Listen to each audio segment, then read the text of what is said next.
Good evening, good evening, good evening, good evening, good evening, and welcome to the Comment Dense podcast, everyone. We're back! Woo!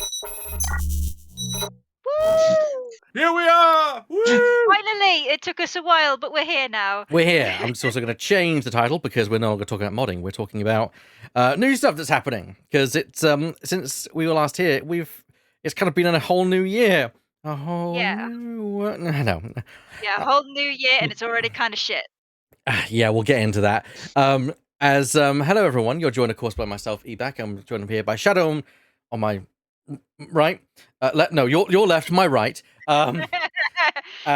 Lemming down in the corner, and of course, underneath me is the doctor. That's a statement which I never thought I would say. Yep, I realised the moment you said that, it was going through my head as well. I was like, yeah, that could go the wrong way if you're thinking about it. But it makes a change for me this time, Evac, eh? And we have, of course, in the chat a brr. A burr. Hi, Bear! Everyone. Also, I think Doctor will come through twice. I've now sorted out for our audience. But yeah, hello everyone. Welcome to the Comment podcast. We comment densely upon the topics that have happened over the last, would be nearly 2 months that we're talking about here. But the key thing which we're going to go over is some of the news in gaming, and then we're going to be talking about our 2022, and the start of 2022, and our 2021, as well as the games that we were playing throughout 2021, as well as giving our special nominations for what we would consider our game of the years and top favorites and such. So very much an introspective podcast from ourselves. Hello everyone. How is everyone doing? I am existing in this plane. 2021, 2022 did not exactly start out. Start and end the way I would have liked. As you can probably notice, this is a different background. That's because I'm in an You're broadcasting from an unknown location. Yes, put it this way. The worst thing that can ever happen to a place you own is water damage. And whilst it thankfully didn't happen to mine, it happened to everybody underneath me. Oops. Yes. So yeah, I'm having to leave my flat for a little while, so repair work can be done. Thankfully not on my dime, but it's been Fun. Yeah, no, not really fun, but yeah. I'm also going to apologise for mornings in advance. We're doing just having to push the podcast early. If that is to allow Burr and Burr if he was here, but also Shadow and Lemming to get some good night's sleep because they of course got to work obscene hours in the morning. Due to their My job sucks. I'm having to commute again. I hate it. Yeah, so unfortunately, we moved the podcast early, which is no skin off my back. It does mean that, however, I have a burger, which I'm finishing off for my dinner. I will be muting myself as I am munching, so you all won't hear that going through. In the meantime, how's the start of your year, Lemming? I still haven't started streaming again yet. I'm waiting until I'm mentally calm. Thanks to this fucking job. But IRL stuff takes priority, so hopefully, this next week I'll be streaming again. Woo! Whoa! I've got a week off and I'm going to use it. Oh yes, please do. Definitely, because I had a week off like last week, and I spent most of it doing flat business and didn't really get a rest. So that ain't good. But I will finally be getting around to fulfilling my commitments. Yeah, so it's going to be a lighter episode of today's show, basically for the purpose that we've mentioned before. We've got all this that we need doing, and we don't want to kind of keep things going too long. So we're going to jump right into the news. Once Doctor's talked about what he's been doing. To be honest, I've kind of been the same as Lemming. I haven't actually done any streaming now. I've realised I was looking at it since like the end of November, and I'm at that point of like I've also got to work on my commitments as well, because I'm guessing your commitment is the same commitment as my commitment, the infamous poker game from Weird. Yeah, Silence meant everything there, just to take it as a note. I'm so glad I opted not to take part in that. Yeah, I need to deal with Poppy playtime soon. Yeah. As soon as you said my commitments, I was like, "Oh, you poor man." Yeah, It'll be a very short stream, FYI. although I am taking part in Mario Golf this Friday, so it balances out. It balances out. The hate will flow. The hate will, yeah. But the thing is, the hate will flow from me in that session, Shadow. That's the thing. Yeah, but I still remember that clip of you causing the weird help screen. That was just mwah. Yeah, just that weird helm stream. Mwah. My contribution to the internet is complete. Yeah,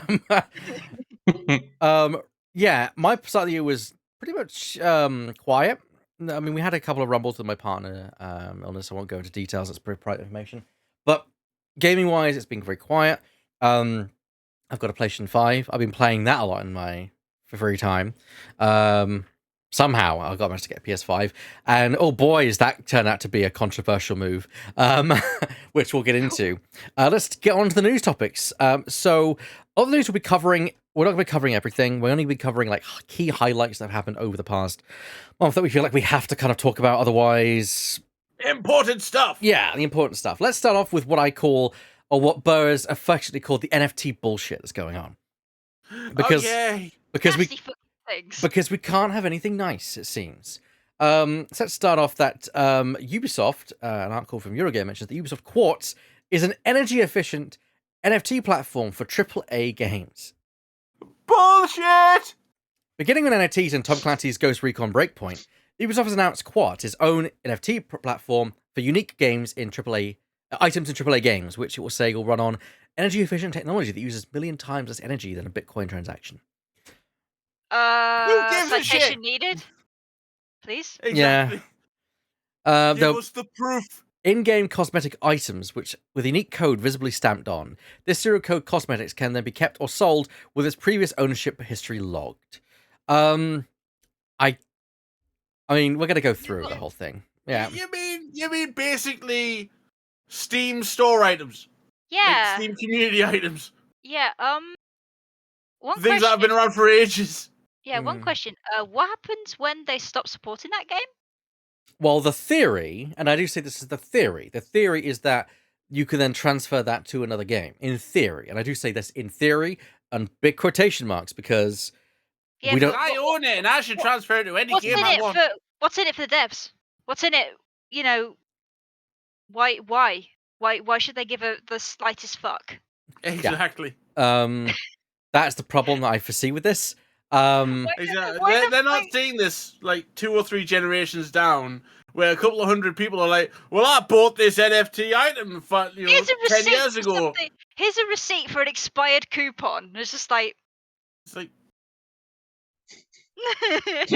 the game developers are just like, "We don't have to cater to you. yeah, You it's just own like, that. We don't. Fuck oh off." look, that's a cute little receipt you got there. Be a shame if someone were to completely fucking ignore So it. this article was posted on the 17th of December 2021. And there was a follow-up article released on Eurogamer as well on the 21st of December 2021 with the headline, Ubisoft appears to have sold a grand total of... How many NFTs do we think, people? -1. They gained 1. Well, it's either going to be a lot or not very many. So we're gonna play for the car. We're gonna play for the car. It's higher. It didn't sell any. Higher. Not a single one. No, they did sell. They did sell some NFTs. There were some Really? fools They actually out there. sold They one? sold some. They sold 15 in that time. That's basically one a day, effectively. Wow. So this is how much did they cost? Yeah, that is the key question.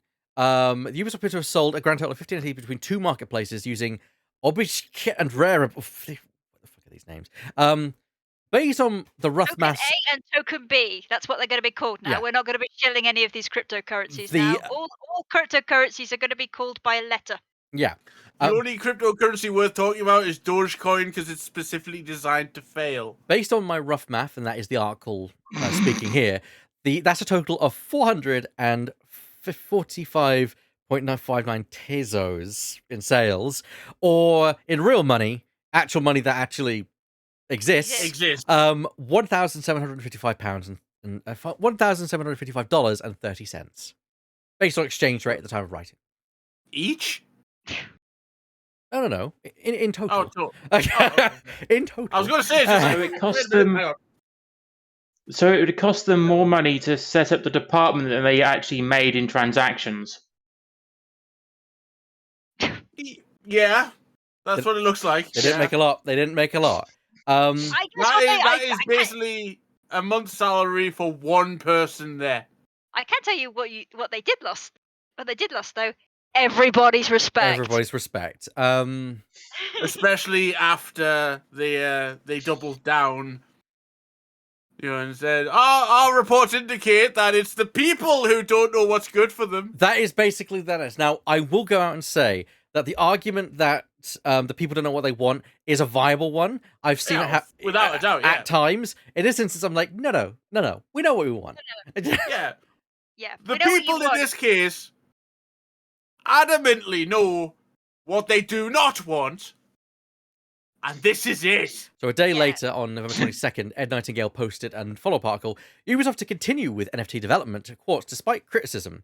Yet in an interview with Decrypt, Ubisoft blockchain technical director David Ganevos said the company will stay true to its principles. We've received a lot of feedback since the announcement, and we hear both the encouragement and the concerns. We understand where the sentiment towards the technology comes from, and we need to keep taking it into consideration every step of the way. This experiment is meant to understand how the value proposition of decentralization can be received and embraced by our players. We know it's a major change that will take time, but we will stay true to our 3 principles. Those principles are to use tech responsibly, to build a safe environment for the players to explore how NFTs work, and only leverage energy-efficient proof of stake blockchains, and focus on meaningful value propositions for players that benefit gaming experience. What company was this? This was Ubisoft. What was point number 2? Point number 2 was build a safe environment for players. But the quote is build a safe environment, and I think the text then goes on out of quote, so I think it's expanding that for players to explore how NFTs work. But yeah, it's pot. Have you ever heard the saying the pot calling the kettle black? It's an expression we use over here. If you want safe environments for people, maybe start with your own workers. Yeah, you can't even create a safe environment for your own workers, let alone players. What hope do you have? Yeah, I just want companies to this is a multi-level marketing scheme. Please stop. Please just stop trying to get us involved. I don't crypto. I mean, it's not even a multi-level marketing scheme. It's a multi-level marketing scam. Well, yeah, the same thing really, but it's just crypto bros incessantly go, please buy NFTs, no, go bankrupt and go away. Honestly, I really don't care now. I don't care. Cryptocurrency is one thing, but burning fucking rainforests, because that's basically what this is all going down to. We're burning tons and tons of energy that could be used on actual legitimate help to people. You could power hospitals, you could do whatever you want with it, but no, you're gonna burn it on a little token, you attach to an image that you don't even own. It's a receipt of the image. It's literally a receipt of the image. Yeah. It's so stupid. Don't get me wrong. I think NFTs have the idea behind NFTs have merit in terms of the idea of you have something that you could transfer between games, and it's always there. And it's you're never going to lose that. The problem is actually practically applying that is a problem, because it requires so much buy-in from companies without incentive. Unfortunately, as much as it would be lovely for that, corporations aren't going to do that. There's nothing in it for them. And unfortunately, it's also being used on the other end of the extreme, where you are basically buying or being sold unique items that can only go to a certain select of people, just for the sake of actually saying, "Oh, I've got this." Now, people will argue, well, is that any different having a trophy on the shelf? No, because the trophy on the shelf has physical value. It has emotional value, has sentimental value. It has everything in this room has sentimental value in some respect. Whereas the token, it's just digital data. We don't know how to quantify that. No. Besides, I don't even It think is- it is the. I don't even think it is the data itself. It's literally the data of a receipt. You are literally buying a data version of a receipt. You're not even buying the digital art. Yeah. That's what most It's people like- don't understand. Yes, They think you don't buying own it. You can't use the art. You just own it, which is not Yeah, meaningless. exactly. Yeah, you're It's like basically going owning the somewhere- receipt of the thing, and it's just like, what? When you really think about that, you're just like, well what's the fucking point? Yeah, This is it's like literally a you go scam. to an art gallery. You then spend £250,000 or dollars in this case on I want that piece of art there, the Mona Lisa. I want that £250,000. You then buy the Mona Lisa. They then take the plaque that says Mona Lisa off the wall, leaving the Mona Lisa where it is. Give you the plaque. Let's say, well done. That's yours now. Hilariously, Konami was actually the company who actually unveiled this, and basically told it like what it actually was. It was We will get to that. We will get to Konami. Trust me. We will get to Konami. We will get to Konami. Now It will happen. it will happen. Now not pictured. Evac grinding his axe. a lot of this is pertains to the metaverse. For example, the not ownership thing. It means that you can't use it to make money in that respect. But if you were to get, say, a virtual home, I could see the idea of like, oh, you could put it up on the wall, things like that. Like I could see the use of that, but then can't you just upload the image anyway? But Yeah, exactly. Like, Yeah. isn't like when people talk about the metaverse, I'm literally just like, well, doesn't Second Life exist? Hello. yes, it does. Yes, it does. How my partner and I met, actually, funny enough. And yeah, that is a thing. And as someone who spent many years prior to this in well, before give it, oh god, I've not been there for 10 years. But yeah, people literally could just upload. I could grab an image off the internet, and I pay a penny, and I upload it on there, and it's mine. I can stick it wherever I want. Yep, Yeah. there you go. Yeah, it is Yeah, what it is. just like there's already a game doing this, guys. The only difference is you can't transfer it between games. But then it doesn't matter because I've got the original image on my computer hard drive. I could just upload it to whatever else I need to do. You know. Yeah. Um, Also, yeah, I know we need to go onto the rest of the news, but can I just say, why are all like the NFT like profile pictures really fucking ugly? we're not done. Oh, yeah, We're not done with all the NFTs. NFT art pieces are ugly as shit. Don't worry. So ugly. We're not done with NFTs. We are not done with NFTs. Kotaku. Oh no, there's been tons article. of NFT news. There has been tons. It's 2022 is the year of the NFT, and for God's sake, I hope it dies in that year as well. I want to see a grave Oh, with thank NFT God. saying 2022 to 2022 on it. Square Enix president hopes So Kotaku reported on the 1st of. Actually, it was the 2nd of January, 2022. Damn you Americans and your weird dating profile. Square Enix President hopes Sorry. NFT blockchain games become major trend in gaming going forward. This was the one. Game ended Minecraft. This is the one that I think shows just how much Square Enix is a bit out of touch.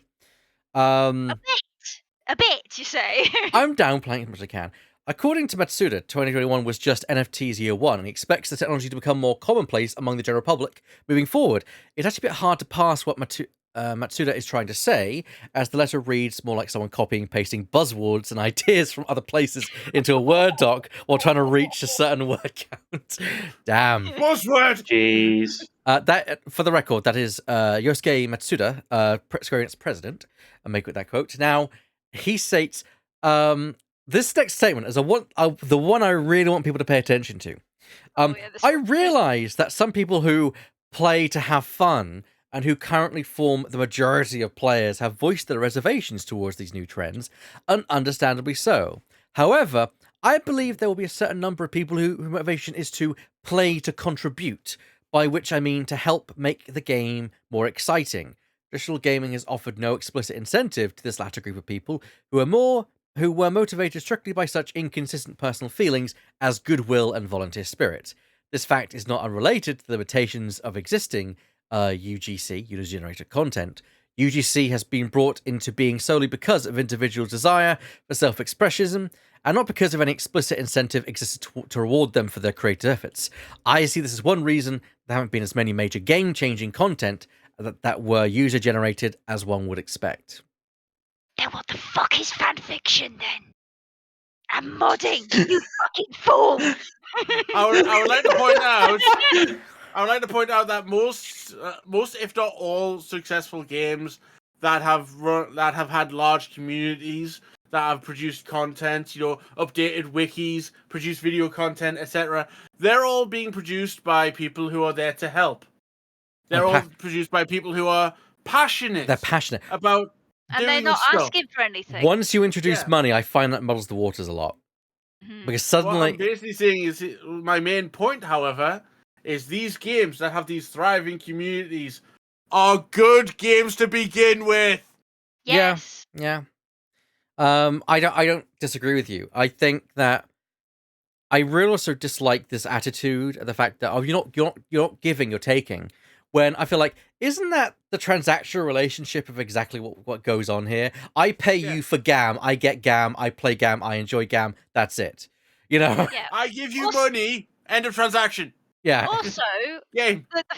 Oh, sorry. Let me finish your No, thought. that's it. Just I give you money, you give me game. That's it. Yeah. For me, it's just like I don't like the fact it's like playing to contribute. Like, what the fuck do you think I do for like 7.5 hours every day? Like, sit on my ass and play with my navel? No, I'm working. I want to come home and play a video game to, I don't know, Unwind? fucking enjoy myself. Yeah. I don't want to contribute. If I want to fucking contribute, I'll do that in my own hours. Some people can't contribute. Some people lack the skill. I don't play Minecraft, and the reason I don't play Minecraft is because I lack the creative mind to do that. And what then?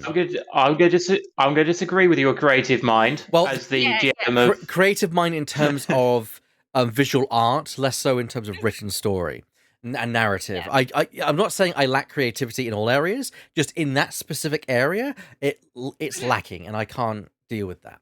And that hampers my enjoyment of that game, so I don't play that game. Simple as that.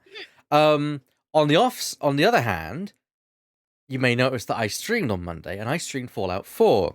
What did I play Fallout 4 on? I played what I called Ultimate Fallout 4, which is a heavily modified version of that game, which I spent hours downloading mods created by hundreds of thousands of people.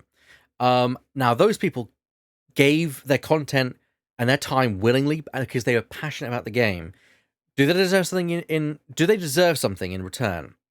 That is a different debate entirely, because at that point, if you're making something to expect a return, then that's different from making something because you feel passionate about it. And I feel like that is we had this discussion with Bethesda Softworks and them trying to monetize mods. Yeah, Shadow? Can I just I can put a little. I mean, I'm not going to go into like the monetary thing because that is a whole nother discussion podcast. But I do think it shouldn't be.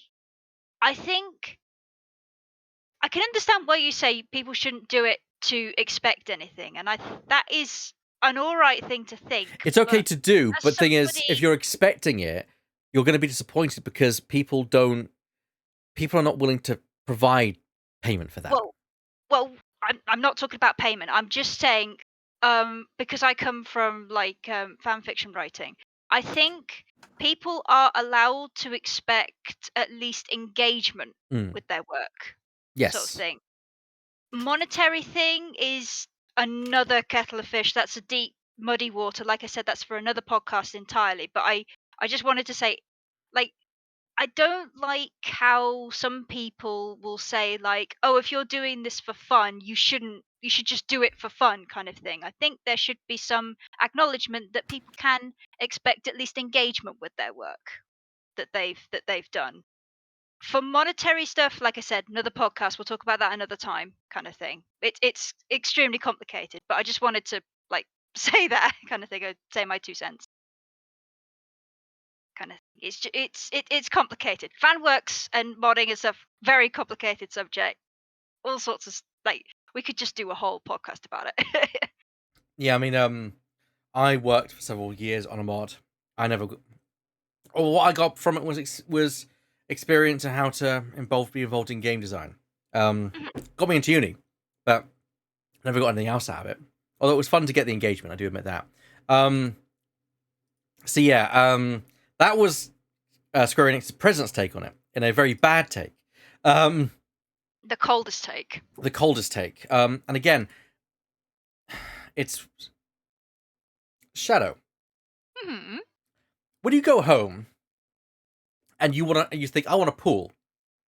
Do you build the pool yourself? Well, I can't. I don't have the resources. Exactly. I would have to get somebody in. Exactly. So you hire someone to build yourself a pool. Of course. Yeah. You know, that's the one I'm pointing out is that some people just lack the resources and talent to be able to provide content. Should they be punished because they lack that?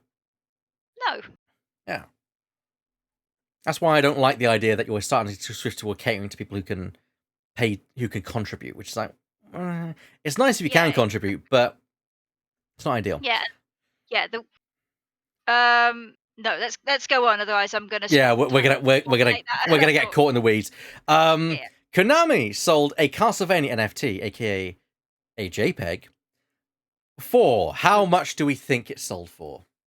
Too much fucking money. I mean, that is indeed the answer, but I was looking for an actual figure. $40,000. Lower, actually, Lemming. Oh, okay. I'm glad to see you still have something. How much did you say, Lemming? He said 40,000. 40k. Well, that's far less than what I was going to say, because when Shadow was saying way too much, I was thinking something like about 500,000 or something stupid like that. What? Well, okay, I'll put you out of your misery, Doctor, because it's not even half of that. It was $26,538. What did they So a get? little over half of what I give it. Pretty much half what you said, a little over half. What do they get for their pleasure? Well, I'm glad you asked me, even though you didn't. A JPEG, you said. Yeah. Fucking nothing. So you get JPEG and a receipt. You get 14 items celebrated to celebrate the 35th anniversary of the Castlevania series. Yes, this was to celebrate the 35th anniversary of one of their longest reigning series, Castlevania, one of the most iconic side scrollers of all time. This was their celebration of the 35th anniversary, was to announce and release an NFT to someone.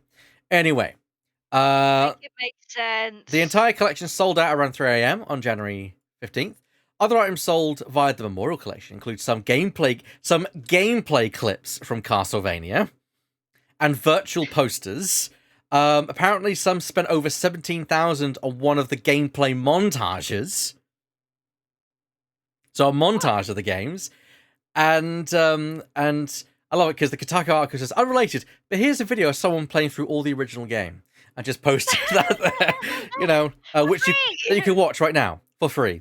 And one of the images they included was the only thing that was created original for the anniversary, which was a map of Dracula's castle in an NAS 8-bit style. I actually investigated this the other day. I looked at this image and I said, that's a whole load of crap. I could make that in an hour.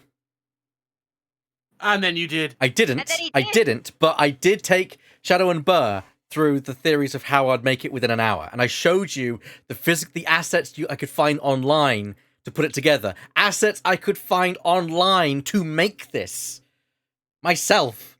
Ow. Yep. Yeah, it's almost like sprite sheets exist. They sold something for whatever it costs. I don't know how much it cost, but far more than it should have for something that would have taken an intern a day's work to produce, if that. I used to make sprite comics. I could probably do it. Yeah. I used to make sprite comics in paint. If it was like this gorgeous piece of art that was painted, it'd still be a piece of bullshit. But at least it's a unique piece of artwork, Yeah, exactly. Yep. So yeah, The thing is, they wouldn't be able to commission an artist who would make an NFT, so... So yeah, that is what they did. There was a couple of backpedaling. The Stalker 2 devs removed NFTs after the uproar. Mob rules, thankfully, sometimes. Yep. They It's wanted. happened just several times now. It's hilarious. Yes, that is what's happened. In fact, going on to the next part, Troy Baker, who is I don't need to tell you who he is. If you've played a video game, you've probably heard his voice. He stated that he was going to be working with a company that produces NFT related voice works. The idea is you could buy the voice and you could use it in any project. Brilliant idea. The idea is sound. The execution, not so much. Oh, what's that I hear in the distance? Is that the sound of a U-turn? Yes, because as of yesterday, Troy Baker has announced he is no longer being involved with that company. Bye. Bye. Deja vu, I've just been in this place before. That also there was also another U-turn today as well. was there. We'll get into that, but first of all, the company, which is Voiceverse NFT, were boasting about their technology and such, and that's the company Troy Baker went with. However, it turned out that they had stolen some items using some voice created by an AI to create their NFTs, meaning they stole content from an author without consent and used it as the basis of their product. Just like most NFTs are stealing artwork. How much shittier can you get? Team 17. Well, damn. Judging by the news from a couple of days ago, a lot. Yeah, Team 17 have announced they're doing NFTs featuring worms. I'm sure that's going to go down. And they did a U-turn today, so... Ah, there we did a U-turn. Oh, what a surprise. There we go. There we go. I've just been in this place. And Atari apparently are releasing NFTs because Atari is not a company that exists anymore, so they need to get some kind of money. No, it's not just NFTs, Evac. They are loot box NFTs. Oh yes, of course. It's worse. They're loot box NFTs. So yeah, you buy the non-fundable token, whatever, and you don't know what you're fucking getting. You don't even know what you're getting. It is the baby from hell. In terms of gaming, it is loot boxes and NFTs mashed up in some amalgamation monster, and I love the opening spiel on the NFTlootbox.com homepage. Go on. An innovative blend of DeFi, NFT, and lootbox tech. NFT Lootbox is a fairer way to get rare and valuable NFT art.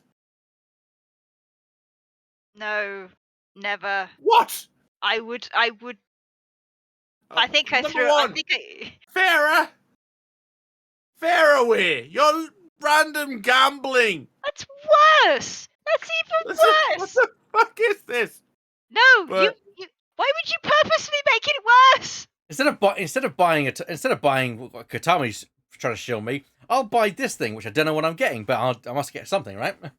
At least when you get that you may or may not know that in some geeky gaming stores, I think it's HMV mostly, that you get these boxes, these mystery boxes of stuff of geek stuff. Like you don't know what's in it. You just know that the merchandise will be like superheroes or Star Trek based or whatever. But at least they're physical goods. Like you could trade them out, or you could go, oh, at least I can wear this kind of thing. And like, what? No. Yeah, all I really have to say on the subject at this point is Atari. One of your board members is Nolan K. Bushnell. I know this because for some reason he follows me on Twitter. Nolan, okay. Nolan, you follow me on Twitter. If you can, please reverse this absolutely dumb shit idea. Please. That is all. And Lemmy Russ imploring the members of the board of directors to reverse this horrible decision. Look at that beard braid that this man has got. You've got to listen to a man with a fantastic beard braid like that. Come on. Thank you. It's been a long time building this. So that's all the NFT bullshit that we had to go through. Yes. There are there's some more news. There's Microsoft and Activision Blizzard King news bullshit. Oh yes, this interesting. Yes. Oh yes, I think I know exactly where you're going with this. There's something interesting that I've found out as well. If this is the same thing that I'm thinking. So Bobby Kotick's days are fucking numbered.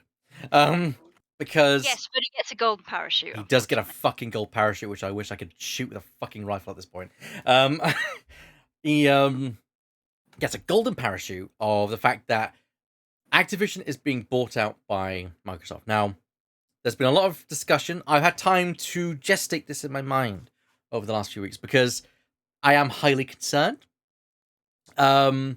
Speaking as a consumer, because I don't play Call of Duty. I have no investment in Call of Duty, but there are several games that are now owned by Activision Blizzard King that I enjoy. I play on a PlayStation. Now people will say, "Oh well, that's your own fault." Is it though? Is it? If I gotta prefer, that's the thing. Is I buy consoles on the concept of their exclusives. Microsoft exclusives never interested me. No. Sony's did. This basically upturns that whole idea now suddenly because now the game's been changed, and now I'm concerned as a consumer.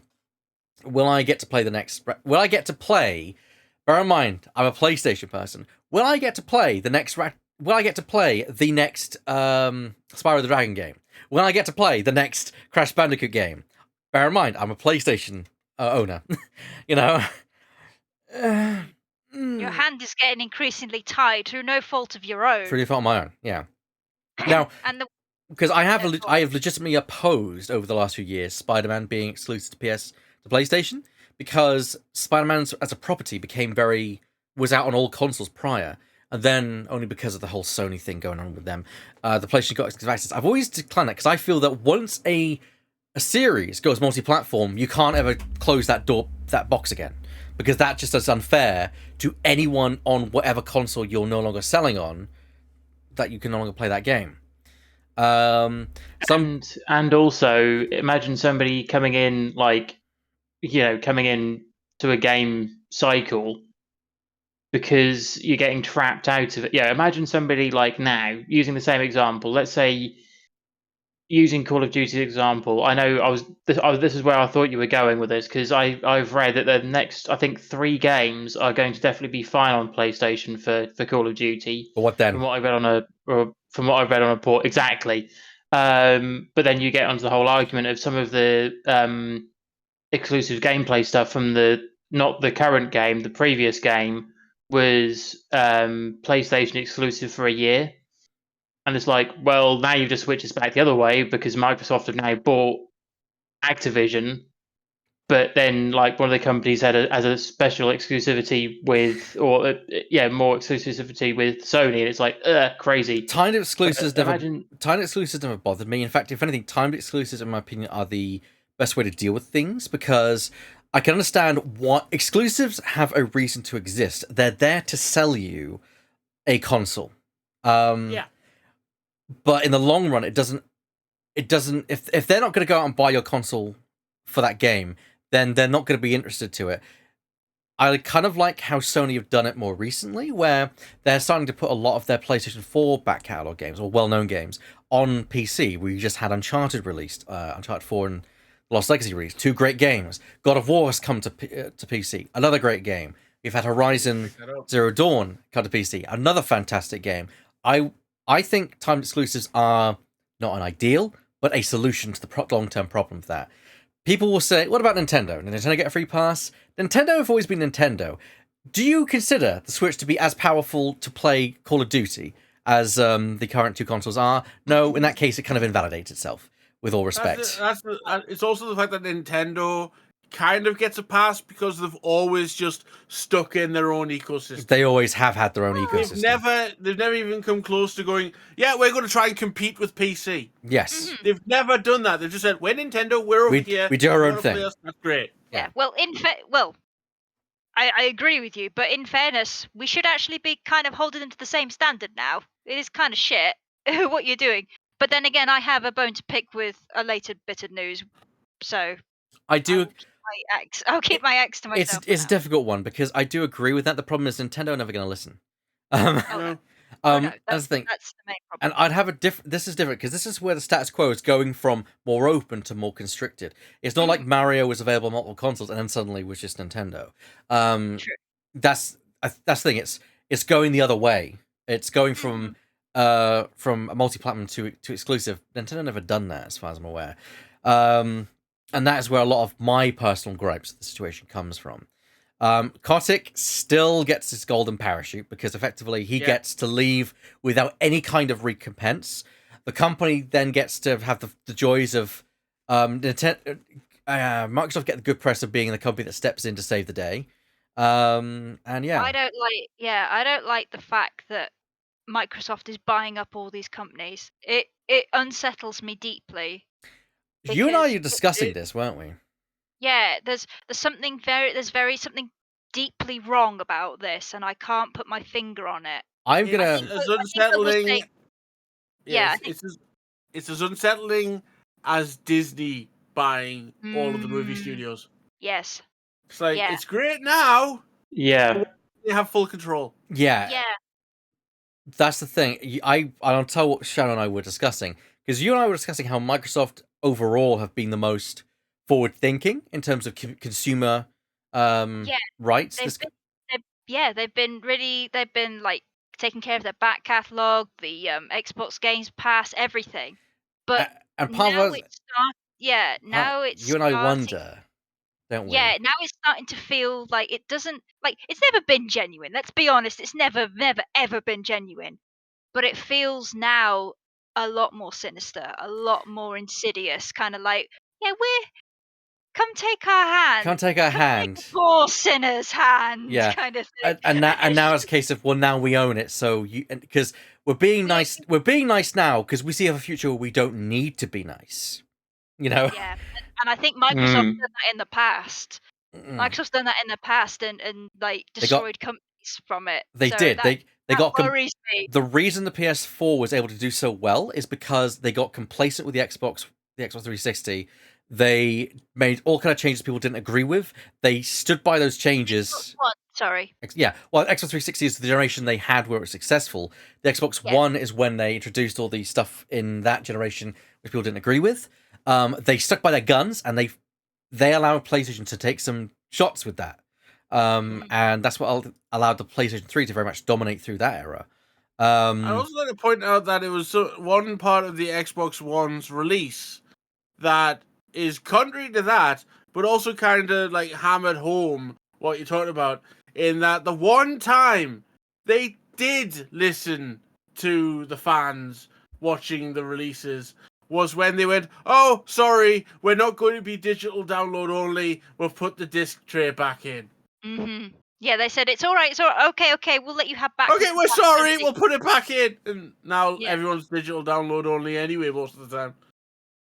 But yeah, it just smacks to me like something very insidious is going on, and the buyout hasn't gone through yet. It does need to be inspected by the FTC because I know. Oh, As yeah. soon as I heard it, I was like, "Oh, the FTC is going to investigate this." Like, no. Oh, without a doubt. The yes. buyout of that size. Plus, they need to make sure that they're not actually becoming a monopoly. This is on scale with Disney buying Fox. Oh, without a doubt, yeah. In relation to, I mean, you may think, oh, but Microsoft's not nearly as big as Disney comparatively. Well, no, but in scale, it is the same kind of thing as Disney buying Fox. Yeah. I mean that's why they can price the Games Pass so fucking low. They could just take it. Yeah. Like we can take the hits from this to allow people access to Halo Infinite from on the release day. Triple A games for like £7 a month on release day. Yeah, like, we can afford to do this because we own everything else. Yeah, but I hit the nail on the head because we've just seen exactly what he's mentioned. In terms of company growth, after purchasing ABK, Microsoft will still be smaller than Sony, so not a monopoly yet, but there will be an arms race between the two and not be great consumers. Already we've seen a fallout yesterday as Sony purchased Bungie, which is not a massive acquisition, but it's still an acquisition. And it's that's a bit of irony, bearing in mind. It's crazy. That's the shooting of Franz Ferdinand right there. We're watching. It's crazy in my opinion. It's incredible. It's like Bungie, the game studio that started out making a game for Apple of all places, which then was bought by Microsoft away became the from studio them. became the studio that made one of the biggest console gaming franchises of all time, Halo. They then went, we're done here, we're giving the package to 343 and going to make our own thing, and then put the lot in with, which was it, Activision? Yes. Activision made Destiny 1 and 2. Ran Happy on, relatively happy. It was solo market, being a free agent. And now they're jumping ship, being bought out by another employer, basically, and joining we've been here Sony. before. It is absolutely crazy that when I think about it, it's like, so now the company that manufactures Spyro and Crash that was on PlayStation is owned by Microsoft, and the company that produced Halo originally is now owned by it blows my mind. Over the course of 10 years, they're basically throwing studios at each other. It's like, here's Bungie, give us that one. I mean, we also know that earlier in the year, Sony did purchase Insomniac Games as well.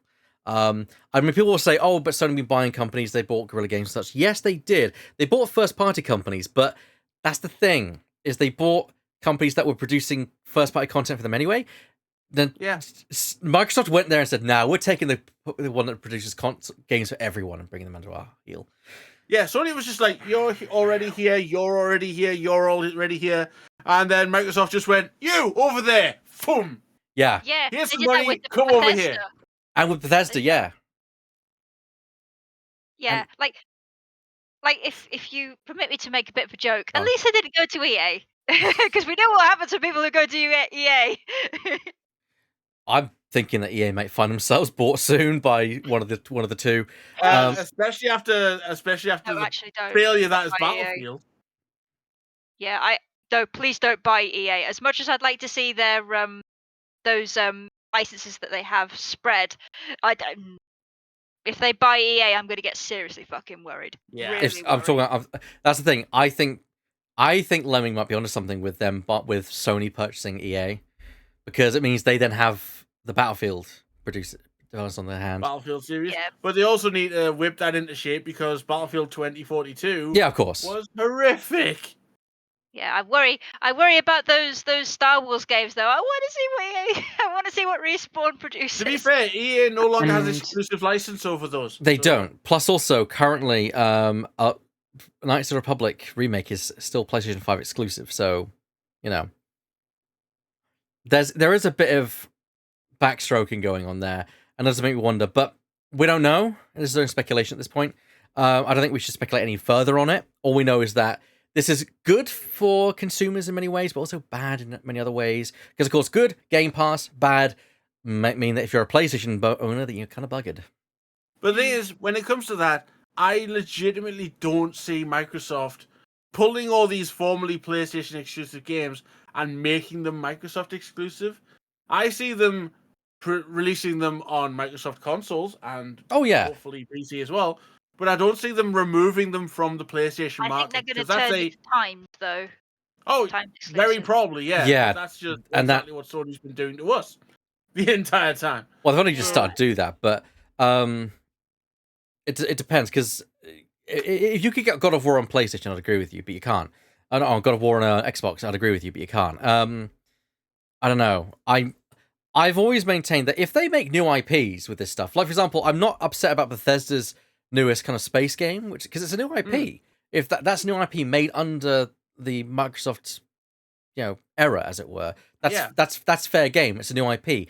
I would just be pissed off if Elder Scrolls and the next Fallout game were exclusive, because it's like those are pre-existing stuff.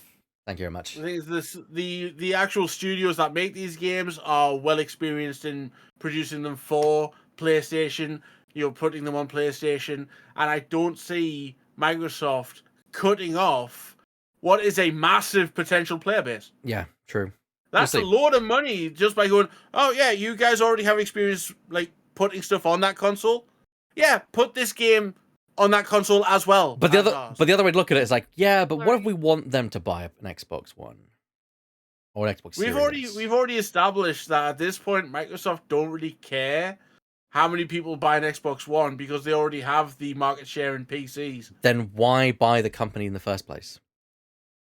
Yeah, All that extra money. I'm just disquieted by it. Something I'm about this disquieted as failed. fuck. I don't like companies buying other companies and Yeah, becoming this, bigger than they should be. yeah, But just doesn't. unlike with the unlike how our countries are run, I kind of have some hope that these games companies can be run in a way that suits the gamer.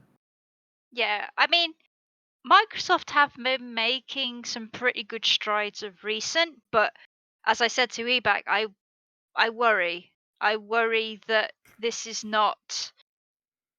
This is a temporary Mm. boon we've been granted here, and as soon as it doesn't cost them anything to drop the boon. Well, moving on. Moving Hitman. on from that. Yeah, I've got a couple of smaller news articles that we can cover in the last 10 minutes before we move on to the main topic, which is games, Game of the Year awards. Hitman 3 was released on Steam. Yay. Gamers were expecting big discounts. They didn't get big discounts. They got the base game for pretty much the full price, despite the fact that the whole thing is like, well, you've waited for it to be on Steam. Well done, it's now on Steam. And yeah. Well, it's true. If they wanted it and didn't care about it not being on Steam, they could just bought it on Epic and they would have got a discount.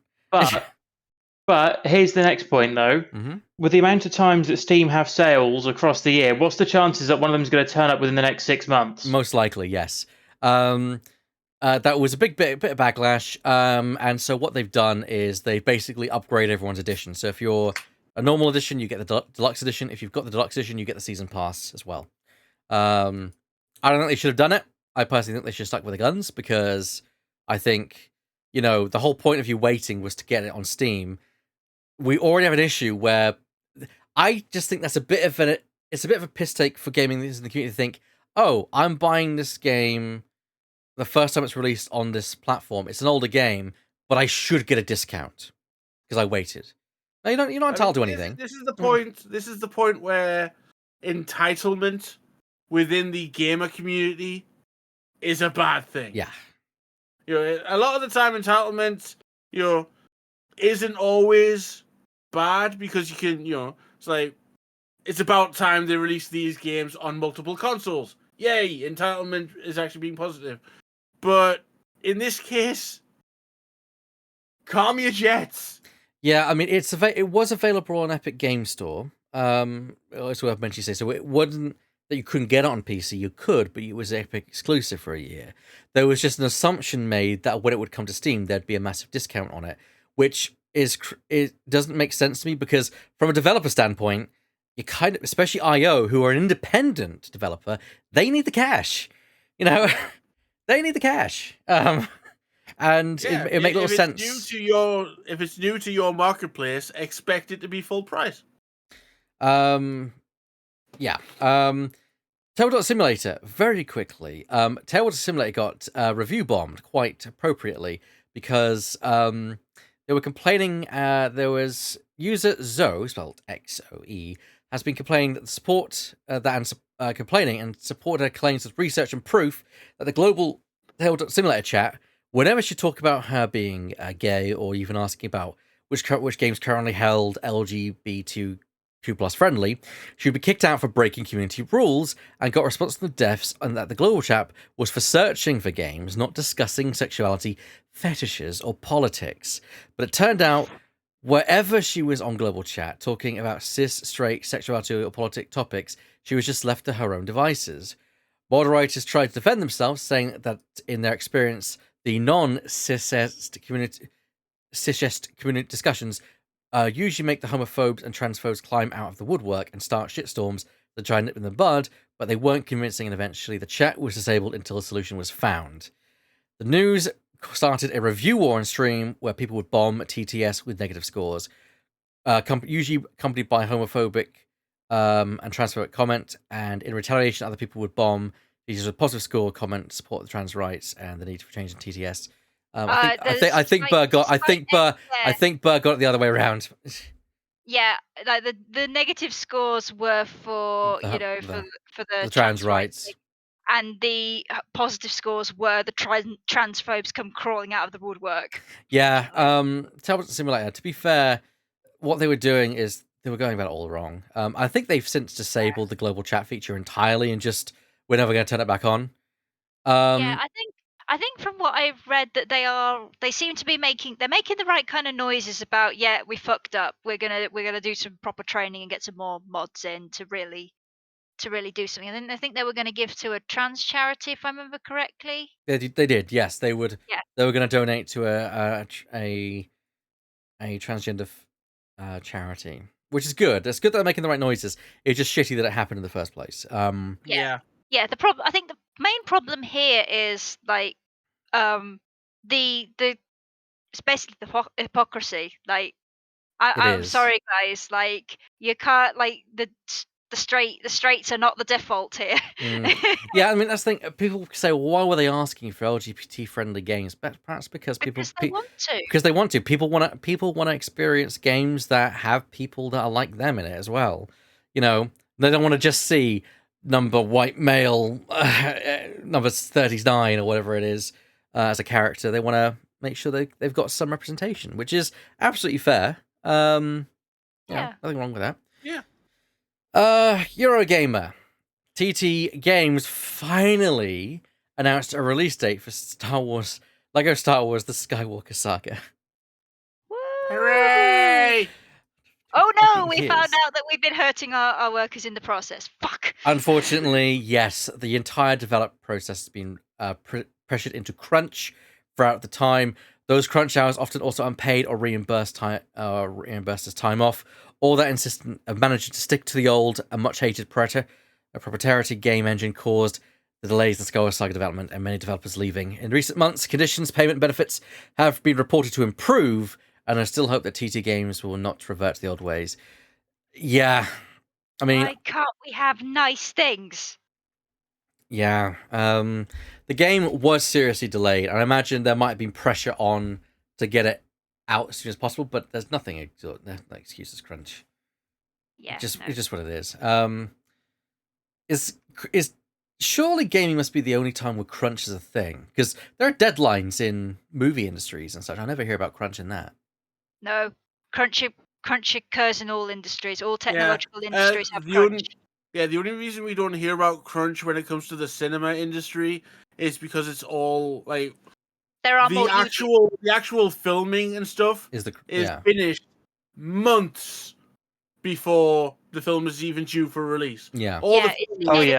very early on. Everything after that is entirely editing, visual effects, sound manipulate. All that stuff is done behind the scenes. Yeah, and also, if you ever wonder why there's such an abundance of CGI in movies now and very few practical effects, that's because the people who do practical effects have a union, and now it's Yeah. now cheaper just to exploit CGI artists and animators. So you guys better get on that. Yeah, I mean, main point for this one is the Sonic the Hedgehog movie, hmm where they delayed the movie. Was it 3 or 6 months? Something like that. Yeah. They delayed the Several movie by a buttload, and then went, those CG animators who did the original designs, boom, gone. New CG animators, fix this. Yeah, just cast them aside. Yeah, not even a glance.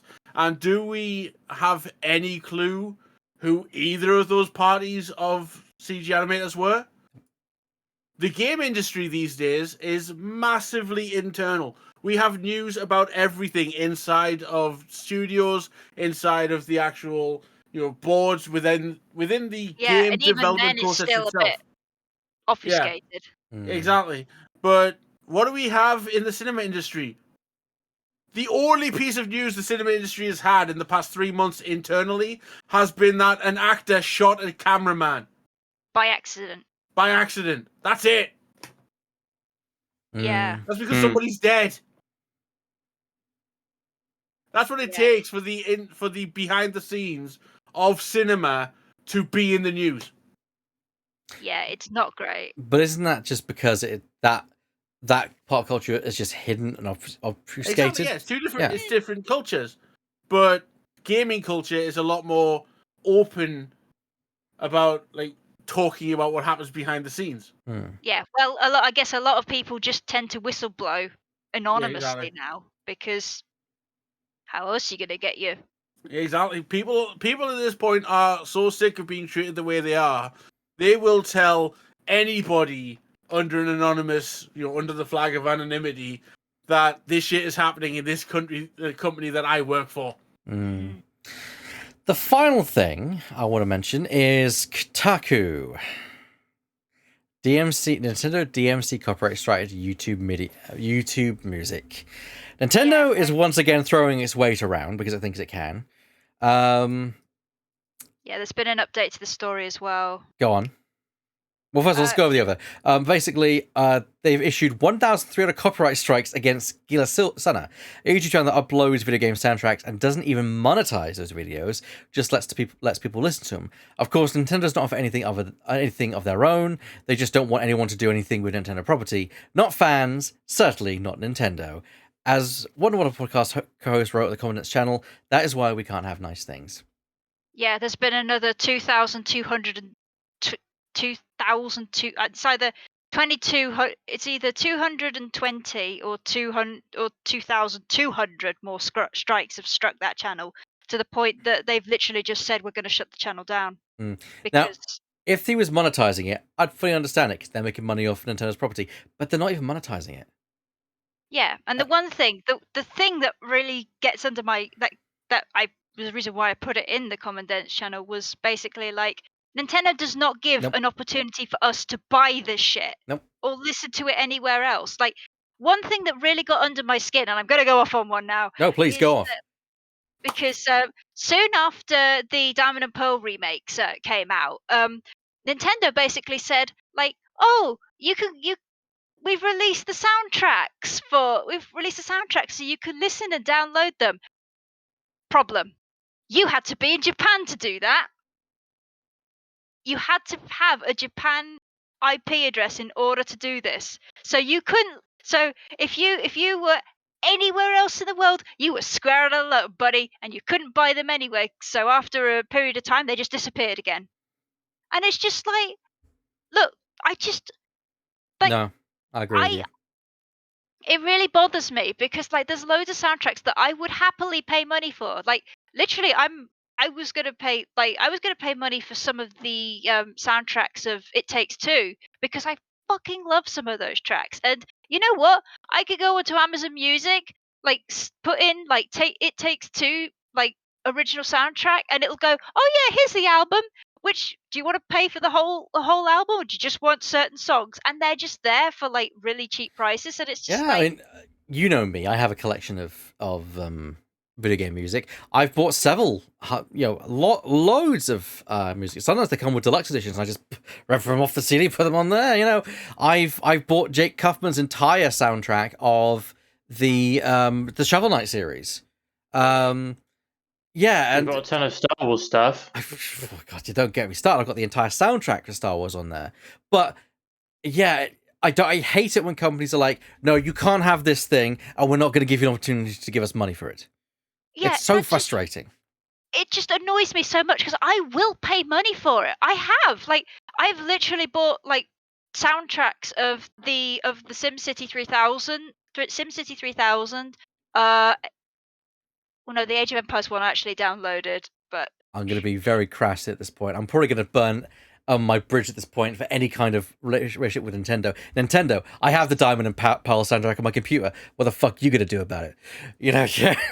like, Whoopsie! it's just like, guys, you could make so much money. Just like, hey, here is the soundtracks for all the Pokemon games. Here, they're like for like £1. Go fucking nuts. Like, Just put them on Spotify. Spotify, yeah, put them on Spotify. Yes. Why don't you put them on Spotify for people to stream? I swear to God, that's what really annoys me. It's just like, no, we want our walled garden of stuff, and no, you can't have it. Like, how dare you? How very dare you? Like, put them on for other people to listen to. Just like, fuck you. The day that the Echoes of the Eye expansion came out for the Outer Wilds, I should say, they had the soundtrack for the DLC up on Spotify already to listen to. Yeah, it's just it's ridiculous. It is ridiculous, especially when there's such. It's so dumb. It is really, really dumb. I know some of it also comes down to spoilers that, like, oh, some tracks are spoilerish titles. Maybe don't call the tracks by them titles then. Yeah. No, I think the 8 Takes 2 soundtrack was already on like Amazon, and there's like a couple that maybe could be spoilers, but like only if you squint. Yeah. But yeah, so that's that. Stupid. We're now in overtime, so that's not overtime, but we're in the last 55 minutes of the show. So we're going to switch over to a more happy topic. We're going to go into our topic for today, and quite simply, the topic for today is going to be Game Awards And our top 5s of 2021. Yes. Insert air horn. I have a compressed can of air, but I don't think that will do the same. I need to buy a new air can because I need to clean the inside of my PC. The Game Awards is a thing which happens every year. There's a lot of complaining that happens about the Game Awards because of Jeff Keighley and the shall we say the everything about it. The fact that it's so it's about an advertising thing. I get it. It's there to also sell products, and they are. They gotta pay their dues. They got to pay their dues. They got to pay their dues. And I can imagine that in terms of things relating to controversial topics, they can't necessarily make comments on. Although, if you read between the lines, Jeff is very good at saying things where if you read between the lines, you know what he's saying. You know. Yeah, he says something, and somebody at the back's just like, "Hey." Yeah. Yeah. Things about me. The fact that they were like, I'm not allowed to give Joseph Fares the microphone. Well, it's not just that. It's also the fact that I know there was rumbling about Activision Blizzard King and any kind of pressure they were putting on.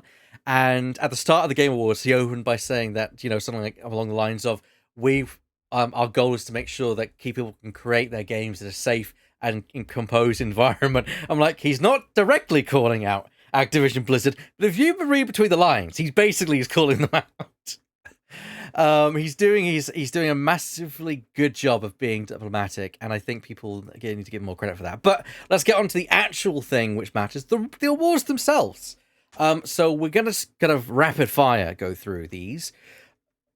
We're gonna leave Game of the Year until last because, as you do, yeah. So, starting from the bottom of my list, which is on Wikipedia if you want to follow at home, the player's voice. The nominations were Halo Infinite, Forza Horizon 5, It Takes Two, Metroid Dread, and Resident Evil Village. And the player's voice choice went to Halo Infinite. Not played it, can't comment. You've played it, Lemming. What do you think? Yeah, well, the multiplayer is gripping as any Halo game. The single player didn't come out until after the awards. So it's based on the multiplayer only. In fact, I think they even make that comment. Yes. Helps that the multiplayer is free to play, so there's that. There is that. Understandable then. Best debut indie game: Kenna, Bridge of Spirits, Sable, The Artful Escape, The Forgotten City, and Valheim. Anyone played those? I played Valheim. It's amazing. I played Kenna. I played any of the rest though. I played the winner, which is Kenna, since getting my PlayStation 5. Really good so far. It's a nice little kind of. Sorry, what was that? Really cute. Really cute. Very, very cute. I'm not surprised. It is a bit of a Pixar kind of style game. It really does look gorgeous on the PS5. Most anticipated game. These are for games that are coming out. We have Elden Ring, God of War Ragnarok, Horizon Forbidden West, The Legend of Zelda Breath of the Wild sequel, because it doesn't have a title, and Starfield. Not surprising that Elden Ring actually won out. There's been a lot of rumbling about that. Elden Ring has so much hype right now. A bunch of the communities I'm a part of on Discord are just buzzing with, when do we get access? When can we play it? And here's me sitting in the corner going, what the fuck is the Elden Ring and why should I care? It's a new FromSoft game. Okay. Cool. Me, it would have been God of War Ragnarok or Forbidden West, all the way. Best sim or strategy game. We had Age of Empires 4, Evil Genius 2, World Domination, Humankind, Inscription, and Microsoft Flight Simulator. Oh Out of yeah, any it was choice. strategy sim, wasn't it? Strategy Yeah. sim as Mm. like as a kind of a either or. Yeah. I of course played Evil Genius, really good. I've been meaning to stream that game again in the future. Probably will be doing that at some point next week as my sim smorgasbord. Microsoft Flight Simulator. I mean, Microsoft Flight Simulator always delivers. Oh yeah, it says It exactly what it is. always delivers. But Mm. I'm surprised that Age of Empires 4 actually won that, and you two have actually played that. What do you guys feel? I haven't played it enough that I don't think I can make a good enough comment. You'd have to go to Lemming for that one. It's arguably the best Age of Empires game that has ever been made. It has so much to it that puts it at a level above. It's got so many quality of life things that were not in previous games. Like, you grab a load of units, you send them over there. Next time you look at them, they're in an order. They actually put themselves in, like, formations. And I'm just like, that's amazing. Nice. My archers aren't going to get charged by people because they're at the back. Brilliant. Yeah, that's innovations. That's the common sense though. Like I say, you wouldn't stick your archers at the front unless you're going to charge your swords around the front at the last second to make sure they don't get pulverized. Yeah, but how do you play a real-time strategy game if you're like me? You just bandbox everything and send them at the enemy. Yeah, but but in Age of Empires 2, they usually arrange themselves into formations automatically. Yeah, but it's one of those things where it's my brain. It's just done in. You can choose the formation. You can have them like boxing and all your triangle and all that, and it just seems to work better than all the other ones. Fair enough. Yeah. I don't know how to describe it. Fair enough. I haven't played a lot of it myself, but it worked really well. Best multiplayer game. Nominees were It Takes Two, Back for Blood, Knockout City, Monster Hunter Rise, New World, and Valheim. With It Takes Two taking the top, which is not surprised given what it was. I'd say the definitive kind of multiplayer game almost. Thoughts on any of those people? I'd like to save my of thoughts, course. but It Takes Two for later. Yeah, Valheim was basically built. Valheim is multiplayer in the same way that Minecraft is multiplayer. Awesome. You can, you you start a world, and then you can have your friends in and helping. The only difference between that and Minecraft is you can actually bring your character over from a different save. And So also Vikings. Yeah, Vikings. Great Fair Vikings. I bought a Defeat Viking. those evil orcs. But Back for Blood, after the response it got, critically, it shouldn't have even been on this list. Because it's just, everyone looked at it and went, yay, it looks cool, but it's just Left 4 Dead again. Yeah, but that was the point. I don't get what people will say. That's a criticism. No, that was the point. You guys wanted Left 4 Dead again. They gave you Left 4 Dead again. What do you fucking want? But yeah. But then I just went back to Left 4 Dead 2. Oh, fair. There we go. Best sports racing game: Forza Horizon 5, F1 2021, FIFA 2022. This is a sports racing game. Hot Wheels Unleashed and Riders Republic. Hot Wheels should have won. I swear to God. Forza Horizon 5 took the win there. We're not surprising given the fact that if it's Forza or Gran Turismo at the top, it's one of those two that are usually going to win in some degree. Forza is definitely the one that has like the looks to it. They put so much effort in making everything look perfect. For this, we go to our racing and sports correspondent, Doctor. Just down there. I was waiting for you. I was thinking you could ask me a question here at some point. To be honest, of course. To be honest, when you were saying that, Hot Wheels and for me the F1 game was kind of high on the list in terms of what I would expect to potentially win that. Because the fact that F1 is on all consoles, where you've got Forza is only obviously Xbox and PC. Microsoft, if you want to go that way, obviously. Yeah, but put it this way, even I know of Forza and know of its reputation, and I play on PlayStation. Oh yeah, no, I'm not gonna deny that, but when you were going through that list, I was like, yeah, I can see potentially what's going to win that, and then when you went with Forza, I was like, not what I was expecting. But then you look at F1 for example. This also hits the same thing as FIFA in a way, but FIFA hits for a different reason, which is completely unrelated. But F1 and FIFA is basically like a new iteration of the same game that's been out for several years previously.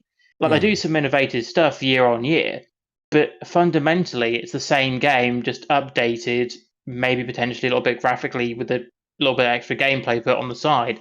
So yeah, it's one of those kind of oddballs. I'm actually looking forward to, I think, potentially the next F1 game because A, the cars are going to be different because of the new regulations, and B, I think Codemasters is it who is did Codemasters? So I think somebody bought Codemasters. Yeah, it's Codemasters EA Sports as a combined effort on that one.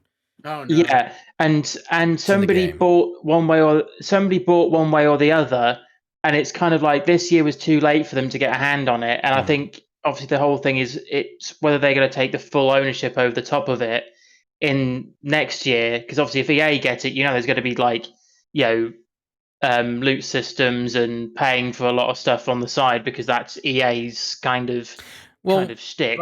We'll see. Yeah, we'll see how it all goes out. Moving over. Excuse me while I get my tongue back in my mouth. Best family game. It Takes Two. Mario Party. There are some things in that game that are not family. Mario Party Superstars. New Pokemon Snap. Super Mario 3D World plus Bowser's Fury. And WarioWare Get It Together with It Takes Two, earning the win again in that collection. Like I said, there are some things in that game that aren't family friendly, but okay. Not really surprising. It Takes Two has been a bit of a darling throughout the entire thing. I'm not surprised to see it with another win. You might notice there'll be a theme of that going through the night. Very surprised to see it beat. So it's going to be called something else. It's not It Takes Two. It takes the win again. It takes the win. Although very interesting. I haven't lost it. I'm still on it. That it's basically 4 Nintendo games and an indie studio, and the indie studio take it. I do find that quite amusing. Good on them. Well done. Good on them. Best fighting game: Guilty Gear Strive, Arc System Works, Demon Slayer, Kimetsu no Yaiba, The Hikonami Chronicles. I probably butchered that. Thank you. Just call it Demon Slayer. Fair enough. That's what that's everybody who enjoys the series, like myself, calls it. Just Demon Slayer. Melty Blood Type Lumina, Nickelodeon All Stars Brawl, and What is even out yet? Virtual Fighter 5 Ultimate Showdown, with Guilty Gear taking the lead. Guilty Gear's always been up there as a series. It's always had amazing visuals. I'm not surprised that it would take the win on that one. Don't play it myself. Got great soundtracks as well. And that. Best role-playing games. There is one game in here which does not belong. Tales of Arise, Cyberpunk 2077, Monster Hunter Rise, Scarlet Nexus, and Shin Megami Tensei 5. I'll leave you guys to guess which one should not be in that list. I honestly don't know at this point. Well, I was hinting Cyberpunk, but there we go. I was going to say Cyberpunk because at the same time, Tales of Arise ended up taking the win on that one. Not played Tales of Arise. Anyone got any comments about any of those games? I haven't played Tales of Arise, but I know of the Tales series. They're a long-running JRPG series. They even had games all the way back on the GameCube. And they are very well renowned. And they have an usually amazing art style. So it makes sense that this would, take it with a lineage like that. Now, there's best action game and there's best action adventure game. So they are two separate categories. Just be aware of that. Yes, I agree with you, Bert. It's just unfortunately it's gathered a reputation, and unfortunately that reputation will stick with it for the rest of its life, which is unfortunate. But unfortunately, it's one of those things. Right. Best action adventure game. Metroid Dread, Marvel's Guardians of the Galaxy, Psychonauts 2, Ratchet & Clank Rift Apart, and Resident Evil Village. That is quite a collection of games, with Metroid Dread taking the win, much to my pleasure. I was gonna say, please tell me it was Metroid Dread. So how long ago did Metroid Dread come out? Metroid Dread came out in October, but it was also before that. It was 10 years between the last Metroid game. Yeah, a friend of mine one of my co-workers has been apparently waiting 19 years for Metroid Dread. and not a single shift goes by without him mentioning something that he's done in that game. It's a great game. Also, Guardians of the Galaxy, very good game, I hear. Psychonauts 2, not played it. I've played Ratchet & Clank Rift Apart, very good, visually and in terms of gameplay. Resident Evil Village, also fantastic game. Good choices there, in my opinion. Oh, yeah. Best action game. Returnal, Back 4 Blood, Chivalry 2, Deathloop, and Far Cry 6, with Returnal taking the top slot. Bear in mind, the first game I mentioned is always the winner at this point. So that's basically at the top of the list. Yeah, top of the list. Not played Returnal. I didn't have my PlayStation 5 until this year, and I'm not actually bought Returnal. I'm curious. I know that our buddy Liam at Buddy Games has been playing it, and I am curious to see what they think about it. Unfortunately, not in the chat, but Back 4 Blood. We've talked about that. Chivalry 2. Far Cry 6. I mean, it's a Far Cry game. What can I say? Yeah. Deathloop. It was out yet. Deathloop got a hell of a lot of nominations, and I feel it was deserved because Deathloop's a very good game that I still haven't finished. Oh yeah. Innovation in accessibility. Yes. Forza Horizon 5, Far Cry 6, Marvel's Guardians of the Galaxy, Ratchet and Clank A Rift Apart, and The Veil Shadow of the Crown, with Forza Horizon, of course, taking the win. So that was an award for accessibility in gaming, so having options that make your game more accessible. Which you think, well, how can Forza? Well, driving, image, there's a lot of options in there which you might want to pick. That and the fact that it's one of the front-runner games of Microsoft and Xbox, and they've been putting a lot of effort into accessibility into their titles over the last decade. Yes. Same for Ratchet and Clank. While not a front-runner game, it is a PlayStation exclusive. It's nice to see that there are developers within the main companies that are taking a very big forefront. Surprisingly absent Nintendo. Conspicuous by your absence, Nintendo. Yeah, exactly. Where you at, boy? Not here, You're on apparently. Nintendo. Not here, apparently. No. Best VR game / AR game, so augmented reality as well. Resident Evil 4, Hitman 3, I Expect You to Die 2, Lone Echo 2. Get that one. I'm going to get that one as well. And Sniper Elite VR, with Resident Evil 4 taking the top slot, which to me is a bit... I can see why. Yeah, it's Resident Evil 4, but it's like, why is it being in VR suddenly make it big and important? Hitman 3, I think, should have taken it, but that's just me. Especially now. Especially now it's on I PC agree, VR. but at the same time, I still want to Expect It to Die 2 just because it's James Bond simulator. No, Mr. Bond, I expect you to win. It's literally get out of I a expect trap you not to use cheat simulator. code. It is Get Out of the Trap simulator. Yeah, I love it.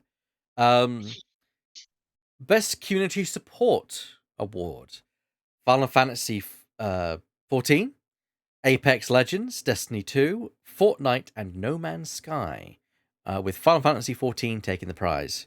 Yeah, that doesn't surprise me with how much like Final Fantasy 14 has blown up this last year. Oh yeah, to be fair, there's only They've two had to of stop those selling games. it. They've literally had to stop selling it because it's been so successful. Yeah. I actively heard two of those games talked about across the entirety of 2021, and that was Final Fantasy 14 because of how big of a push they've had, and Apex Legends. Yep. Yes. Yeah, I mean, it's been to the point where even I'm like real tempted by Final Fantasy 14, if just to know what the fuck is going on with that game. Like, why is it like I'm not even like I've never played a Final Fantasy game, and yet I'm still looking at it going, yeah, but I should probably see what all this nonsense about, But listen, give me my buff cat ladies, buff fucking bestial cat ladies, and then we'll talk. I'm with you on that one. Yes. Yeah. Best mobile game, Genshin Impact, Fantasian, League of Legends Wild Rift, Marvel's Future Revolution, and Pokemon Ultimate with Genshin Impact winning. I can't really comment too much on these because I don't play mobile games. I'm probably glad that I played the Pokemon PC version. I played the PC version of Genshin Impact for a couple of months in 2021 just to see what the grind is like. The art style and the gameplay are both, frankly, amazing. The characters are beautiful, well designed, and well made. The actual The actual like music is beautiful. The world is well done. It plays basically like Zelda Breath of the Wild. You can go anywhere. You can climb hills. You can go wherever. But what makes me think it shouldn't be on any best of lists for 2021 is the sheer scumminess of the monetization and the grind.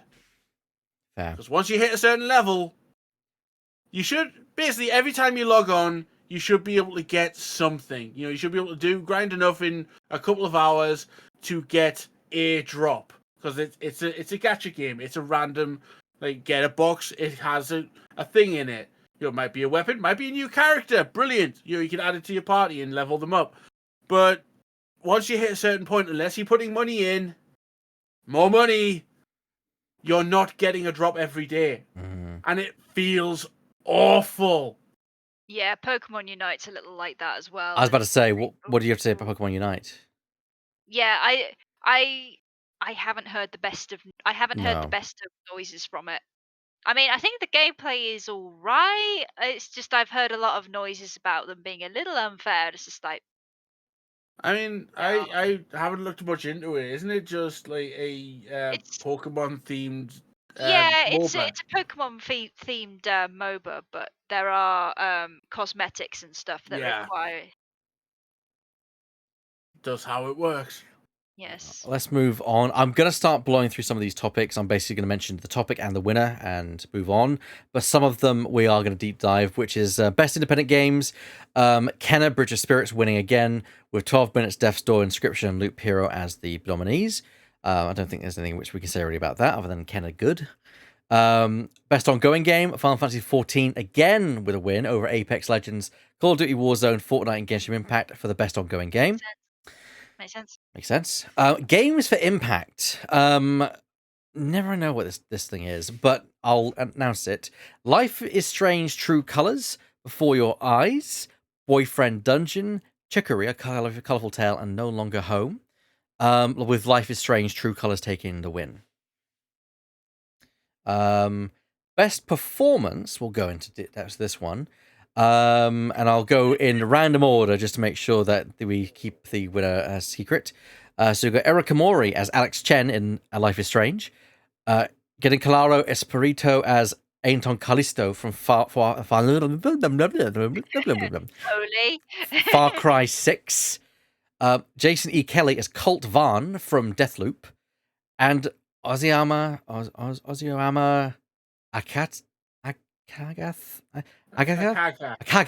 as Juliana Blake in Deathloop, and finally, Deathloop has two. but Deathloop is 2 nominees, and Maggie Robertson as Lady Dimitrescu from Resident Evil Village, with the winner being Lady Dimitrescu with Margaret Roberts, the tall lady. If you we didn't stream. The tall, gobby, mommy vampire lady. We didn't stream the Game Awards reaction. I wish I did for Shadow's reaction to that. It was so funny. Tell them what happened. So you were there saying, she's tall. There was an audible sort of, oh no. She was gone for 5 minutes. She checked out for 5 minutes. Just Yeah, if you want a fun way. It was so funny because I was in mid sentence as well. yeah. If you want a fun video of somebody reacting to Lady Dimitrescu, Markiplier. Markiplier did a great video of him reacting to like Lady Dimitrescu. Has he done a playthrough of Resident Evil Village? If he has, I've got to watch that. Yes, I've got to watch that. I've got to watch that. But the thing is, it wasn't just like I just thought, oh, she looks like a nice lady, and then she stood up, and I'm like, Oh. You are huge. As I say, Shadow checked out for a few minutes there. Yeah, it's just like I know I expect her character to be tall, but her voice actor is just like, oh, hello. I've got that video queued up. I'm watching it after the podcast. Best audio design: Forza Horizon 5, Deathloop, Ratchet and Clank Rift Apart, Resident Evil Village, and Returnal. With Forza Horizon winning it, I'm not surprised. I think the fact they were able to nail the realism of the sounds of objects weapon by you, and also of the engine. It's really hard to get an engine sounding right in a car game. Oh yeah. And to get feel the bite of the engine as well. I love it. Best scores and music: Near Replicant version 1 and a lot of decimals.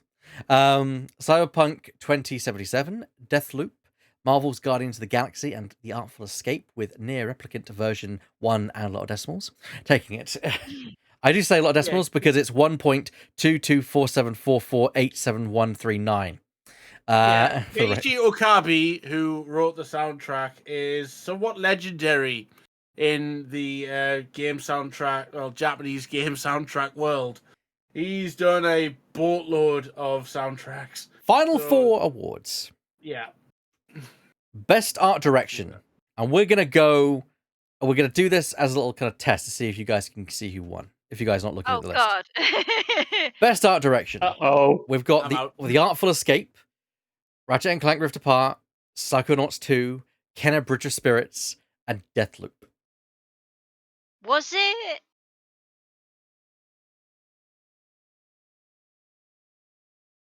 No. Was it Psychonauts? No.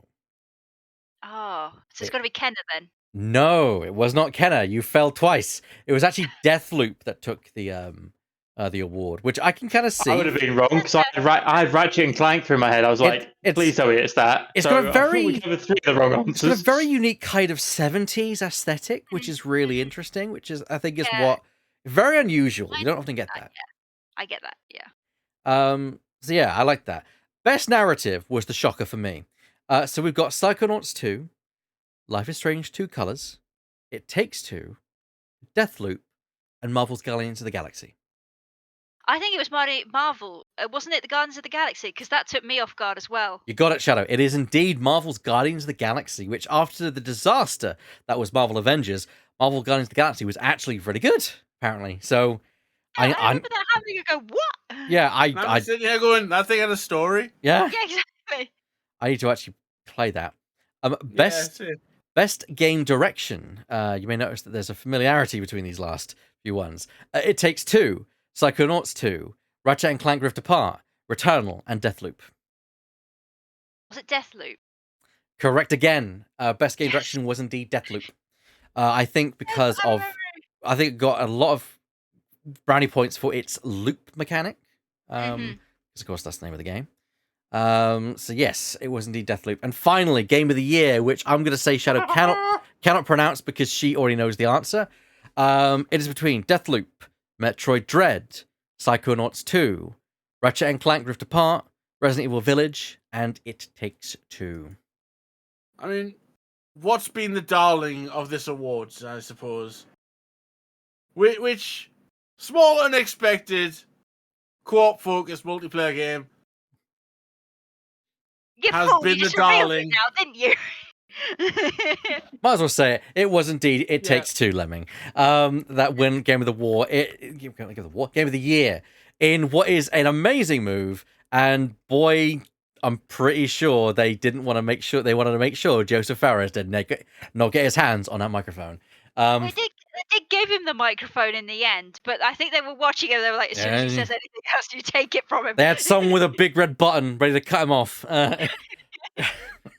He says one syllable out of line, we're pressing that button. Yes. Bless him. The guy who ended up saying fuck the Oscars, and he ended up winning effectively what is the game Oscars. Yes. Well, he's one of them. Yeah. And he mentioned the Oscars anyway. Yeah. They thought, we'll let him have it. Yeah, he said that last year. So yeah, he'll be fine this year. This is you. So I'm going to give my colleagues time to think through their own choices for the Game of the Year while I read through our colleague Burr's choices for Game of the Year, because he is, of course, the fifth member of this podcast who is not here because it is Doctor's turn to be on the show. And so, but I didn't want to leave him out. So, Burr. This one's for you, Burr. This one's for you. Honorable mentions. But Burr gave some statistics as well. He played 25 games and spent 532 hours in games in 2021. That's 2 times less than 2022, which was 45 games and 1,250 hours. Because this year he found some amazing friends and was prepared to spend his time with them. Honorable mentions are Webbed, The Pedestrian, Resident Evil Village, Pokemon Shield, The Medium, Desperados 3, Super Metroid, and Phoenix Wright Ace Attorney. with number 5 being another Metroid 2 remake, 4 being Ghost Runner, 3 being Death's Door, 2 being Outer Wilds, both in VR and normal, and finally number 1, It Takes Two with Shadow Phoenix Rider. I am going to point out everyone is saying, wait, those games aren't released in 2021. No, our personal choices are not constrained by release year. If it's a game we played in 2021, we first played in 2021, it is viable for the list. So there we go. Shall we start by going around the table? Let's go anti-clockwise, starting with Shadow. Can you come back to me? Because I've had the most time to. Well, I've already thought of mine. But No if the thoughts, head other two- empty. No, I know mine. I know mine, but I want the others. Okay, I've spoken a lot already. Let's so go clockwise from Doctor then. Yes. You don't need to give So honorable mentions. remind me of the constraints again. It has to be a game that I only played in 2021. No, it has to be a game that you played Regardless. in 2021, but you couldn't have played it before 2021, ideally. Well, in that case, I only have one game for that list, which would be the Assassin's Creed. Oh, well, there you go. Which is Assassin's Creed Odyssey, because like quite a lot of the stuff that I played before, so like my Euro Truck and American Truck and stuff like that, was all stuff that I played a long time ago previously. And I got the Assassin's Creed game. Well, actually, it was at Christmas, and I think I may have played just before Christmas, but we're talking days at this point. Yeah, we're talking So days. I have no nominations, or it's Assassin's Creed. It's Assassin's Creed. And to be fair, you have pretty much consistently been playing that all. It was your game of the year. You've been playing it all year. Yes, Exactly. yes, I have. So, Yeah, there you go. how you found it? I think for me, obviously, one of my big things was like, so the older games, I struggled a lot with the stealth mechanics and the fact of, like, I'm actually playing it on, I think, the second hardest difficulty as well. Ooh. So it wasn't like I was going to go in like on a very easy, simple difficulty, try and beat the game in, a very short space of time. I also wanted to make it fun and challenging to make it actually feel like half decently rewarding if I was to get to the end of it.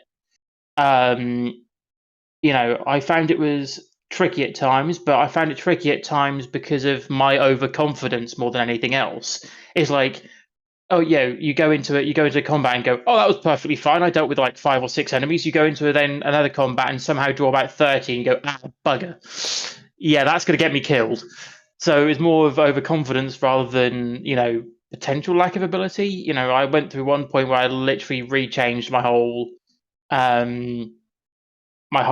like ability tree and redid it all again at a later stage, and it was like, I've just simplified this so much more easier, and it's making the game so much easier.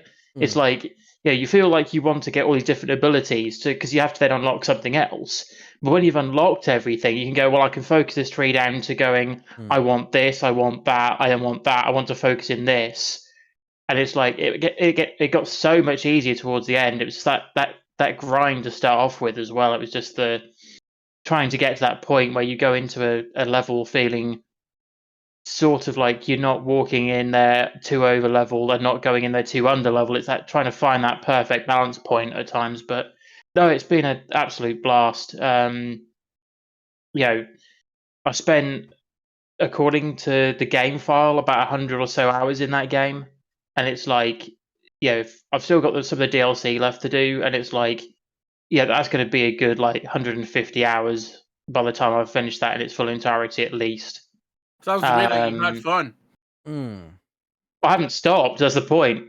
I haven't played it for a little while. Then I picked up and played it again the other day, and I was like, I'm going to do a few other things that I know I haven't done yet. And I was like, well, wish I'd done that before.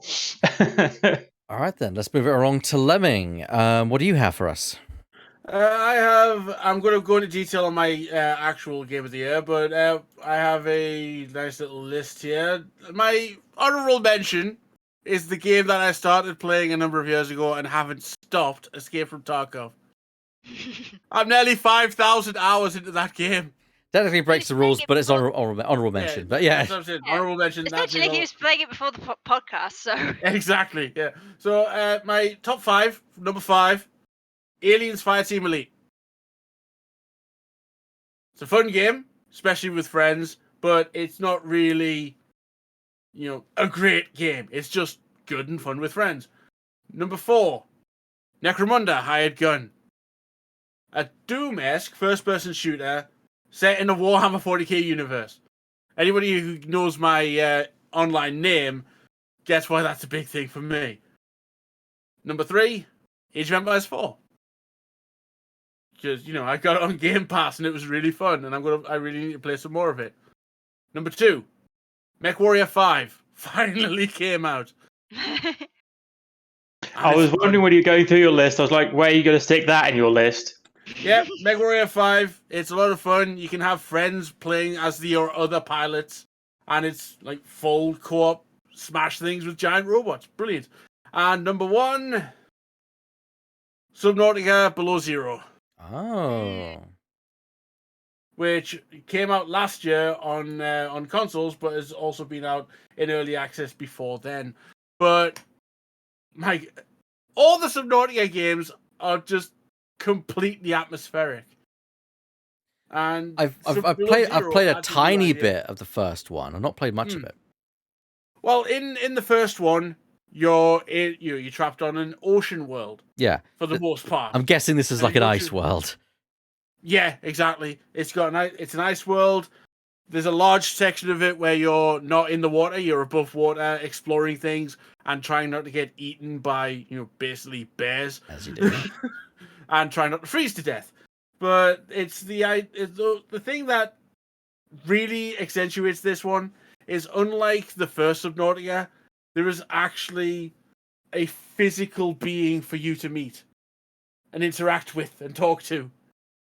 It's like, ooh, that's a thing. Oh.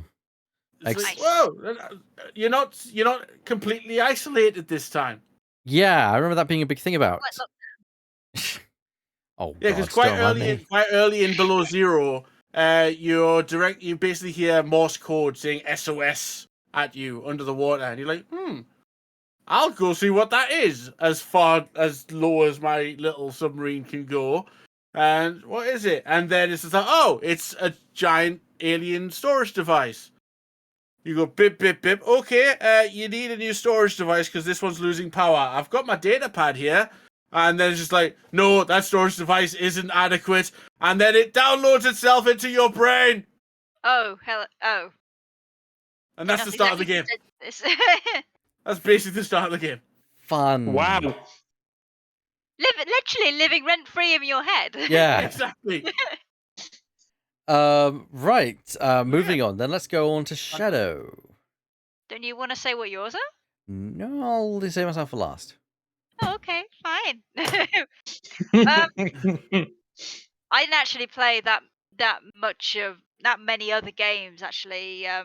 Like Burr, I had some very interesting people. I had some very interesting, wonderful people to talk to, and that took quite a lot of my time. But I do have some honorable mentions. The first one being Let's Build a Zoo, which was it's a lovely little indie game where you build a zoo. Like it's pixel art and it's adorable, and also you can turn your animals into food if you wish. Or you can not do that because you could be an evil. You could do the bad stuff, or you could do the good stuff. It's cute, and also as Burr says, snakes on a trampoline. It's adorable. I would recommend it. They recently had an update for more water stuff, so you can build lakes now. Nice. I would definitely check that out. Also other honorable mention, Beyond Blue. Basically, I've always loved Endless Ocean on the Wii, and I've always been looking for that kind of thing. Beyond Blue scratches that itch in some regards, and it is good, but just not really there kind of thing. Like, I kind of want a cross between Beyond Blue and Abzu. Like, can you guys have a baby, please? I'll play that game. Or Nintendo, give me an Endless Ocean on the fucking Switch, please. We'll never see you again. That's just it. Bye. All right. On the list, I've got in 5th place Pokemon Brilliant Diamond. Oh. I know that came in kind of like last minute in 2021, but It for the counts. remake, it counts. I mean, it's still there. So. Yeah, for a remake, it's pretty good. There are some lovely quality of life stuff in there that I really appreciate. Like, I could go into that. I mean, there are some things in there as well which I don't like, that they stick a little too close to the formula for my liking, but 6 of one, half a dozen of another. It's kind of good. Can't be higher up on this list because it's kind of against, it's a remake, and I'm kind of against it being further up because of that kind of thing. I don't think it changes enough. That's fair. In fourth place, Asterix and Obelix XXL Remastered Edition. I wonder when that was coming up. Because as Mhm. yeah, I which makes sense because I've played it and I've actually finished the game now.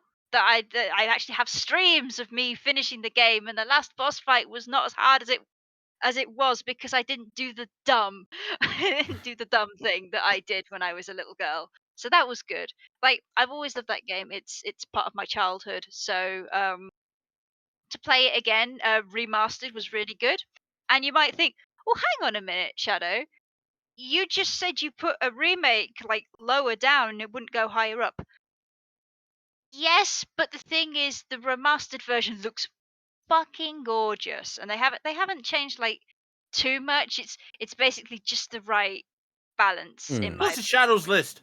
yeah. Also, it's my list, and I do what the fuck I want. In third place, this was also mentioned on Burrs, Webbed. You play as a little spid, and you have to save your boyfriend who is an idiot and can't who is an idiot and can't fucking do anything for himself. That fucking lending level was the Well, worst. I feel called out, even though I'm not. Yeah, I was gonna say I feel the same boat. You're prettier anyway. Oh, thank you.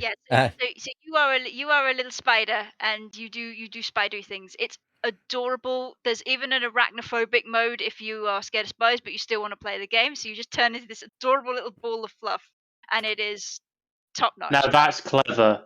That's clever. Yeah, it's so cute. I love it so much. I would heartily recommend it. In second place, Return of the Obra Dinn. Ah. Another game I stremmed, and another old one, but like, he's been pestering me to play it and stream it, so I did, and it's a good game. I'm a dummy though, so it wasn't. So I don't think I did as well as I could have done, but it's very interesting. I like the investigation mechanic. I do have some issues with transcript. I do have some issues where you can't just replay the certain things at certain times. I can't really say much. I would thoroughly. The Obra Dinn is just like the Outer Wilds. Like, if you're interested in like investigating stuff on an ye oldie ship, I would play it yourself. Or just like, once you experience that game, you ain't. There's no way to undo that. Yeah, you're not going back. You're going blind. Yeah, please play the Return of the Obra Dinn. It's great. You'll love it. It's not much money. Do it. And my game of the year, I don't think it will surprise anybody, but it's Takes Two. that I played with Burr, and we streamed it. Go onto Burr's channel and watch us do stupid things like get distracted by a thing that closes itself whenever you press the button for like several minutes. It's Note really my fun. shock. It's Well, it's got a new name now. It must be called It Takes Two of the 5 of our Game of the Year awards. Yeah. Well, the thing about It Takes Two is like, the one thing I can't get over is like, it came out like quite early on in 2021's span. Yeah. And like, I remember finishing it and going, it's a really good game.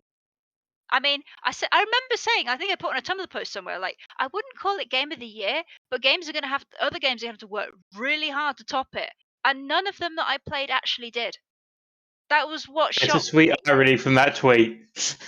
I'm not going to call it the Game of the Year, but then you just call it the Game of the Year because nothing else could be better than it. But the thing is, it was so early in the year. I was just like, well, I can't, I It's basically bound to be got- beaten. That's what you were thinking. It's bound to someone's bound to beat it. Yeah, someone's going to Yeah. put out something better than this. I mean, it's the Yeah. start of the year. We've got another 9 months to go. Exactly, but the thing is, it's so the way it's orchestrated and directed so well is just it's so good. And like it's just such a breadth. Like there was some issues in there that I could say maybe affected me a couple of times. We got stuck on a couple of puzzles, and there's a bit where you fight a fucking squirrel, and I'm not good at fighting games, so that really annoyed me, kind of thing. And it was there's little bits here, like some narrative things that I don't agree with, and da da da. But all in all, an amazing game. Like I would, if you find somebody to play it with, play it, play it. Takes two. I swear to God. And like you don't have to, like if you find somebody and that person doesn't have it takes two, but you do, that's okay. So long as one of you have the game, the other person can download the friends pass and play it all for free. It's amazing. It's so good. And as Burr said, there are bits that are not for children. Like that's why we were like it's just like Family? family Wait a minute. family friendly. Like I Wait a remember we minute. did something to a children's toy that like was Spec Up. Like I compared it to Spec Ops: The Line because Ooh. it was a thing like I don't want to do this, but the game says there's no other way but to do. I can't advance unless I do the thing. And I was just like, oh. But yeah, It Takes Two. Would thoroughly recommend. Was so happy it actually got Game of the Year this year. Amazing, Well deserved. indeed. And now The, on the to developers our put a lot of love into that one. absolutely oozes from every pore. And now to our esteemed host. Thank you. Yes, going on to my picks, I've got a couple of honorable mentions myself, which some of them may be a bit surprising to some of you. First of all, is Thimbleweed Park. I played that with Scarfulio on my channel. Really enjoyed it. It's nice to have a good old-fashioned point-and-click game on there as well. I'm also going to give a shout-out for Ori and the Blind Forest, which I played with Laura Petal on for a Game Blast stream as a one and done. I'm going to return to that sometime soon. Deathloop, a really good game. Stay is an unusual game, which I plan to showcase on my channel at some point in the future. It's about you're basically someone's been kidnapped, and you've got to help the person who's been kidnapped, but it all exists in real time. For example, if you then shut down the game for 12 hours, when you come back, they're like, "Where were you for the last 12 hours?" And there's a trust system between you and the person. So there's some interesting stuff going on there. I hope to show that on the stream in the future. Oh wow. Also, The Mummy Demastered. Oh yes. Oh, yeah. It's like Yes. sleeper Metroidvania hit for me. It's like the Mummy Demastered, a demake Metroidvania of a not very good film was an amazing game. I was like, what? Couldn't Wait, believe how does it. that work? I know, right? Play the Mummy Demastered, or at least look at someone playing the Mummy Demastered, or better yet, listen to the fucking soundtrack. It's a banger. Which I'm sure you can find it on YouTube. I think even they have it as there's an official I channel still for need it. to do that. As for the actual top 5, it was very difficult to kind of put these in a top 5 order, but I was able to do it. And number 5 is Evil Genius 2. I've been waiting for it for a long time. I had such a great time playing it. There are a few hiccups along the way, but mostly it was an enjoyable experience. It was evil. Evil. And Unfortunately, you very much enjoyed it. I did enjoy it. Didn't make number 3 slot, which it would have been appropriate for it, but Hitman 3 makes number 4 for the year. Of course, I am known for playing Hitman. I really enjoy Hitman. As the conclusion to the World of Assassination trilogy, it was really good, despite some issues on launch, so we say.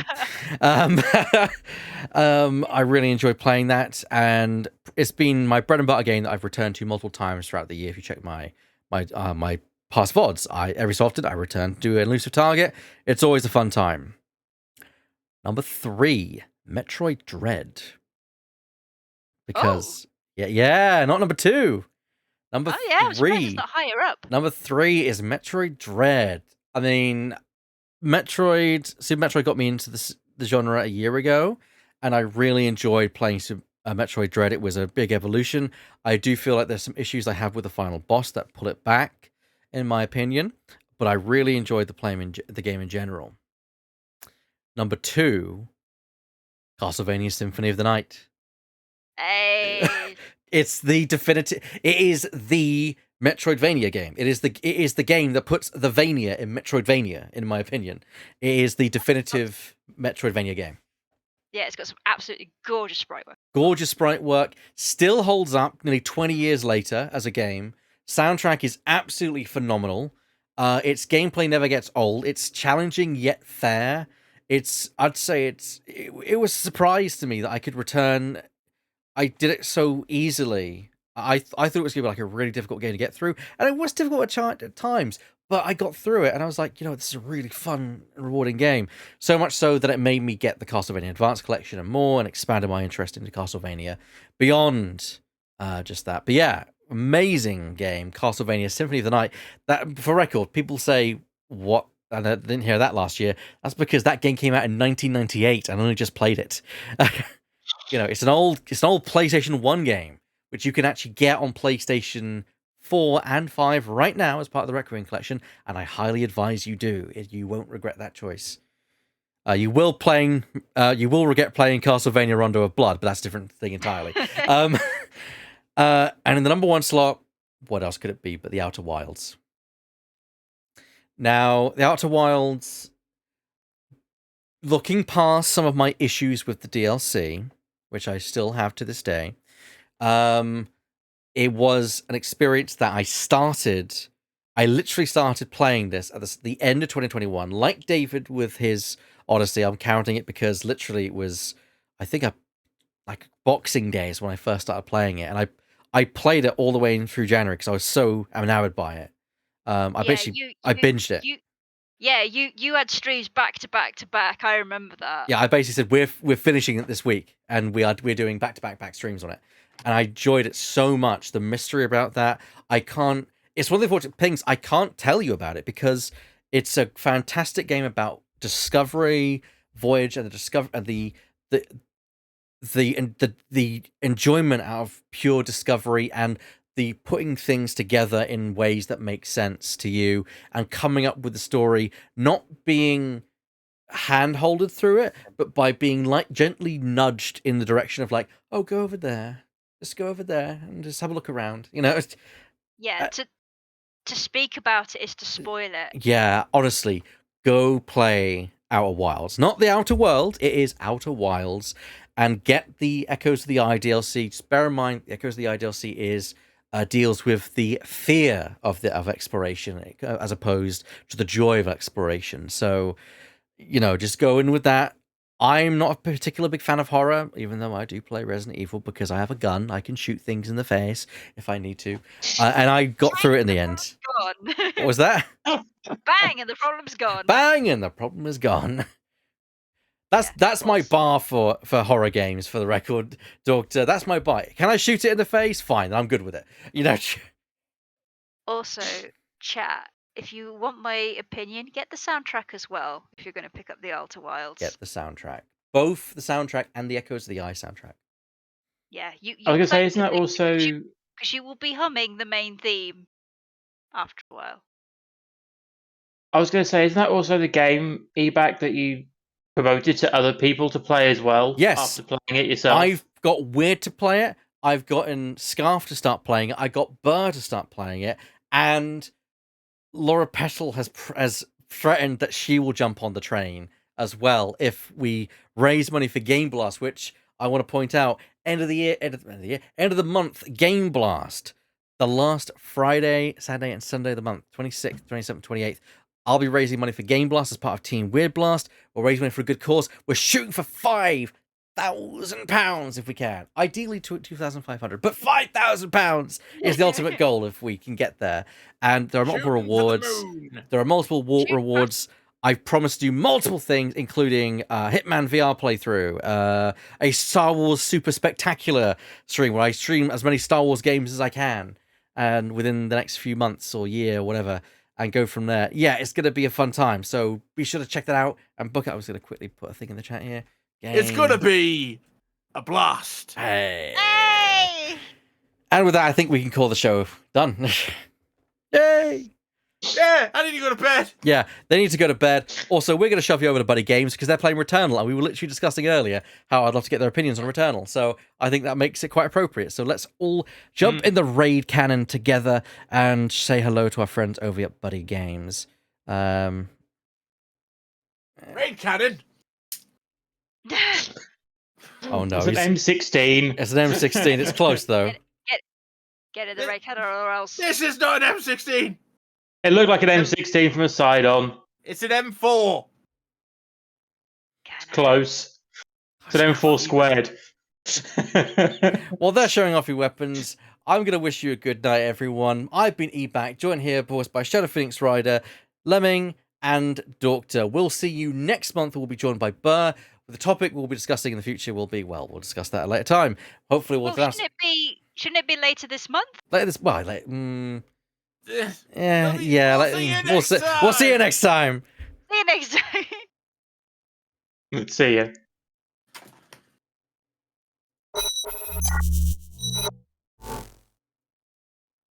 Right.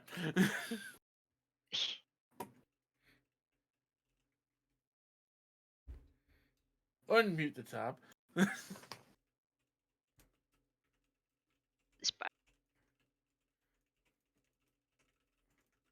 That was a fun chat, guys. That Yeah. was. We had a lot. We had a lot more to say.